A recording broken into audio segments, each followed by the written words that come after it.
తెరచాటు ఉండి ఎందుకు పవన్ కళ్యాణ్ గారికి సపోర్ట్ చేయట్లేదు అంటా ఉన్నాను. ఎందుకు చెయ్యాలి అని నేను అడుగుతా ఉన్నాను. ఎందుకు చెయ్యాలి? నేను చంద్రబాబు నాయుడు గారు 2014లో నుండి నోర్లు ఎండిపోయాయి, అత్యధిక అధికారం కావాలి, అధికారం దాహం తీర్చుకోవడం కోసం మేనిఫెస్టోలోనూ ప్రతి సభలోనూ కాపులు దళితులు పోగొట్టుకున్న రిజర్వేషన్ని ఇస్తాను అని చెప్పి మోసగించితే నన్ను రాజకీయంగా అడ్డుకోవడం కోసం నన్ను మన పెద్దలు అడగాలని చెప్పి రోడ్డు మీద ఆగారన్నయ్యా. వారు ఇచ్చిన హామీని అడిగితే కోపం వచ్చి చేయరాని పరాభవం, చేయరాని అవమానాలు చేశారన్నయ్యా. వారు కష్టపడి చేశారు. నేనేమి వారి అధికారం ఆ పీట కోసం వారు పోట్లు పడ్డారు. కానీ ఈరోజు ఎందుకు చేయవు అని అడిగే హీరో గారు ఉన్నారు చూసారా, 5 సంవత్సరాలు వారి పక్కన ఉన్నారండి.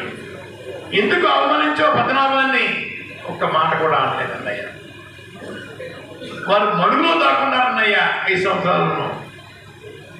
కాపు యువతను చెందకు కొట్టేశారు, ఆడవాళ్ళు చెందకు కొట్టేశారు, గుళ్ళకి పప్పుకి కొడితే కూడా కొట్టారండి.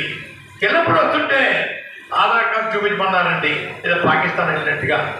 ఇలాంటి పరిస్థితుల్లో మేము జీవించేవాడి అయ్యా. ఆ రోజు ఏం మాట్లాడలేదన్నయ్యా, మడుగులో దాక్కున్నారన్నయ్యా. తర్వాత జగన్మోహన్ రెడ్డి వచ్చిన తర్వాత ఎందుకు అడగమని చెప్పేసి నన్ను ప్రశ్నిస్తూ ఉన్నారు. నాకు చేత కాదు, వయసు అయిపోయింది, అసమర్థుడిని అన్నప్పుడు మీరెందుకు చేయలేదు ఉద్యమం? మీరెందుకు కాపులకు వచ్చి రోడ్డు మీద రాలేదు అడిగితే సమాధానం లేదన్నయ్య. నిత్యం నేనే చెయ్యాలా, మీరు చేయరా? సమాధానం లేదా. ఎప్పుడు ఎలా ఉన్నాం కానీ, పోలీసు హెరాస్మెంట్ గురించి అడగడం కానీ, చిన్న ఉత్తరం కానీ, ఇక్కడ ప్రెస్ మీట్ పెట్టి వాదాచరం కానీ చేయని పెద్ద మనిషి అన్నయ్య. ఆ పెద్ద మనిషికి నేను సపోర్ట్ చేయాలంట. నేను ఎందుకు చేయాలి సార్? చేసి అడిగే అర్హత అక్కడ ఉన్నా ఎందుకు తెరచాటు మాట్లాడిస్తారండి? తెరచాటు వెనకాల ఉంది, చీకట్లో ఉంది, ఆ కర్మ ఏంటి? ఈ మధ్య ప్రెస్ మీట్ ఒకటి చెప్పాను, దమ్ము ధైర్యం మగవాడైతే ప్రెస్ మీట్ పెట్టండి. నాకులాగా నాయకత్వం వహించిన మనిషిని నేను 23 రోజులు ఒళ్ళు దచ్చుకోకుండా, రూపాయి వారికి ఖర్చు లేకుండా, రూపాయి నాకు ఖర్చు పెట్టకుండా, రోజుకి 140, 150, 160 కార్లు కూడా పొరయ్యే పరిస్థితి మా మిత్రులు అభిమానులు కలగజేశారండి. ఈ పార్టీ స్థాపించే దాంట్లో నేను ఒక సభ్యుడిగా ఉండాలి. కొంతమంది శత్రువులు బయలుదేరి జగన్మోహన్ రెడ్డి గారితో దూరం పెంచడం కోసం విశ్వం ప్రయత్నం చేయటం వల్ల దూరమయ్యే పరిస్థితి వచ్చిందండి.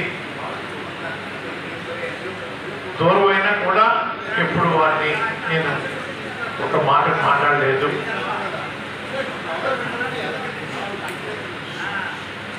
ఈ మధ్య మిథున్ రెడ్డి గారిని, కాకినాడ ఎమ్మెల్యే చంద్రశేఖర్ రెడ్డి గారిని, కాకినాడ ఎంపీ గీతగారిని రెడ్డి, కన్నబాబు గారిని ఒక పెద్దలు పంపించి పార్టీలోకి ఆహ్వానించడం అదృష్టంగా భావించి మార్చి 15వ తారీఖున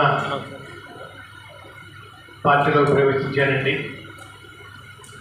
ఏంటి మీకేం చచ్చిపోయిన మనుషులు, ప్రజలు మాత్రం అవినీతి పనులు, అమ్ముడైపోయే మనుషులు. ఇంకోటి అయ్యా, ఎమ్మెల్యే అయితే ఇల్లు కట్టిస్తాను, ఇళ్ల తాళ ఇస్తాను, సిమెంట్ రోడ్డు ఇస్తాను, బడి కట్టిస్తాను కూడా చెప్పాలా. స్వచ్ఛమైన నీరు ఇస్తాను చెప్పాలా. మీరు చెప్పట్లేదండి అయ్యా. స్వచ్ఛమైన సారా, నీ అధికారం వస్తే స్వచ్ఛమైన సారా మీకు అందుబాటు చేస్తా అని చెప్పేసి చెప్పడం అయ్యా ఎలా ఉందో అర్థం చేసుకున్నాయా, అబద్ధాలు చెప్పడం లేదు. అసలు కొట్టచ్చినగా రావా అవకాశం అండి, వీరి మీద పోటీ చేయడానికి తయారయ్యాడండి ఆయన. ఇప్పుడు నెంబర్ 1 సీట్ అని, పిఠాపు 2వ సీట్ అని వారి ఆలోచన ఉందండి. ఇప్పుడు నిలబడ్డ వ్యక్తి త్యాగాలు చేయడం సిద్ధంగా లేవు సుమా, వచ్చే కాలు చేంజ్ చేస్తాను అని అనటం వల్ల అయ్యా మరి బీ ఫార్మ్ వారికి ఇచ్చారన్నయ్యా. లేకపోతే వారే వచ్చే పోటీకి ఖచ్చితంగా పేరు రాష్ట్ర వ్యాప్తంగా, ఇప్పటికే రాష్ట్ర వ్యాప్తంగా పేరు ఉందండి. ఇంకా సినిమా హీరోని కొట్టుగారు చెప్పి చెప్పుకున్నామండి. అవకాశాన్ని మిస్ అయిపోయారు. ఎప్పుడుగా వస్తుందా మీకు? ఎంతో ప్రేమతో ఈ సమావేశం ఇచ్చిన గౌరవ పెద్దల మంత్రి గారికి, మా చిరుమల రెడ్డి గారికి, వేదిక పెద్దలందరికీ శిరస్సు వచ్చి మరొకసారి అవకాశం చెప్పుకుంటూ జగన్మోహన్ రెడ్డి గారిని మళ్ళీ ముఖ్యమంత్రిగా కూర్చోబెట్టడం కోసం అక్కలు, అమ్మలు, తమ్ముళ్ళు, చెల్లెలకు చెప్పాలని, బంధువులు కూడా మెసేజ్ పంపాలని కోరుకుంటూ సార్.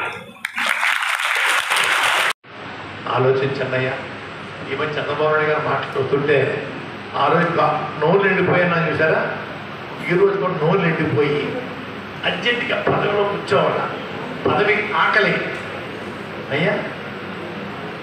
జగన్మోహన్ రెడ్డి గారు ప్రవేశపెట్టిన సంక్షేమ పథకాలు పకడ్బందీగా అమలు చేయడం కోసం నాకు అధికారం ఇవ్వండి, నన్ను ముఖ్యమంత్రి చేయమని అడుగుకుంటాడు సార్. వారు పెట్టిన పథకాలు ఈయన అమలు చేయడం ఏంటంటే ఈ పనేంటి, ఈ పనేంటయ్యా. నేను 10 పథకాలు పెట్టాను, జగన్మోహన్ రెడ్డి గారి పథకాలతో పాటు నాకు 10 పథకాలు ఉన్నాయి. చెప్పాలండి, సంతోషిద్దాం, హ్యాపీగా రిసీవ్ చేసుకుందాం. జగన్మోహన్ రెడ్డి గారు పెట్టిన పథకాలు పక్కగా అమలు చేస్తారు. చెప్పడం కూడా సిగ్గుపట్టలేదు సార్. అయినా ఎన్నాళ్ళు సిగ్గుపడతా ఉన్నాం. ఆఖరిగా ఒక మాట చెప్తా ఉన్నానండి. గూడూరులోనే చంద్రబాబు నాయుడు గారు వారు సమావేశం పెట్టి మన ముఖ్యమంత్రి గారిని ఎలా తిట్టారో చూశాను. పీక్ కాల్ వేసి గూడూరు దొక్కేస్తారండి. అయ్యా చాలా పౌరుషంగా, ఆవేశంగా, ఉద్రేకంగా మాట్లాడేశారు. అయ్యా పవన్ కళ్యాణ్ గారు ఈ కోపాలు, ఉద్రేకాలు, పౌరుషాలు ఆ రోజు తమని హైదరాబాద్లో అవమానించినప్పుడు ఏమైపోయి అడుగుతా ఉన్నా, ఏమైపోయి అవమానించిన వారింటికి తిన్నాక వెళ్తారా? ఓహో ఏమి రాజకీయం అండి, ఏమి నటనండి. సినిమాలు నటించండి, రాజకీయాలు నటించకండి. పవన్ గారు రాజకీయాల్లో నటించి యువతలు పాటు చేయకండి, ప్రజలు పాటు చేయకండి. బాబయ్య మీకు నమస్కారం పెడతా ఉన్నాను. రాజకీయాల్లో ఎన్నో సంవత్సరాలు ఉన్నామండి. రోజు ప్రజలు సేవ చేసినా కూడా దిక్కు ఉండదు మాకు. మీరు ఎప్పుడో హైదరాబాద్ చూసేసి 6 సంవత్సరం వచ్చేసి సేవ చేస్తారా? అదే ఏంటో ప్రజల పరిస్థితులు ఏంటో తెలుసుకోకుండా ఈ అవకాశం ఉందన్నయ్యా. రోజు అన్నట్లేదన్నయ్యా. 2014, 2019, 2024 మీ రోహం ఏంటో తెలియట్లేదన్నయ్యా. చంద్రబాబు నాయుడు ఎస్టేట్లో జగన్ మీద పోస్ట్ ఇచ్చారని మనం చెప్పారండి. దాన్ని మనం కొత్తగా మార్కెటింగ్ మేనేజ్మెంట్ పోస్ట్ కూడా యాడ్ చేశారు. కొత్తగా పడేయడం కోసం మార్కెటింగ్ మేనేజ్మెంట్ పోస్ట్ కూడా 2వ పోస్ట్ కూడా ఇచ్చేసి జగన్ మీద మార్కెటింగ్ మేనేజ్ ఇచ్చేసారు అయ్యా. ఇది మన ఎమ్మెల్యే కోసం అయ్యా. మా పిఠాపు ప్రజలు చెప్తుంటారు ఆయన 1,00,000 ఓట్లు మెజార్టీ కాదండి, 3 లక్షల ఓట్లు గెలుస్తారట. ఒక్కొక్కరికి ₹1,00,000 ఎప్పుడు జగన్మోహన్ రెడ్డి ఇచ్చేస్తారంటండి. ఈ పిఠాపు మాట్లాడుతున్నా అమ్ముడైపోయి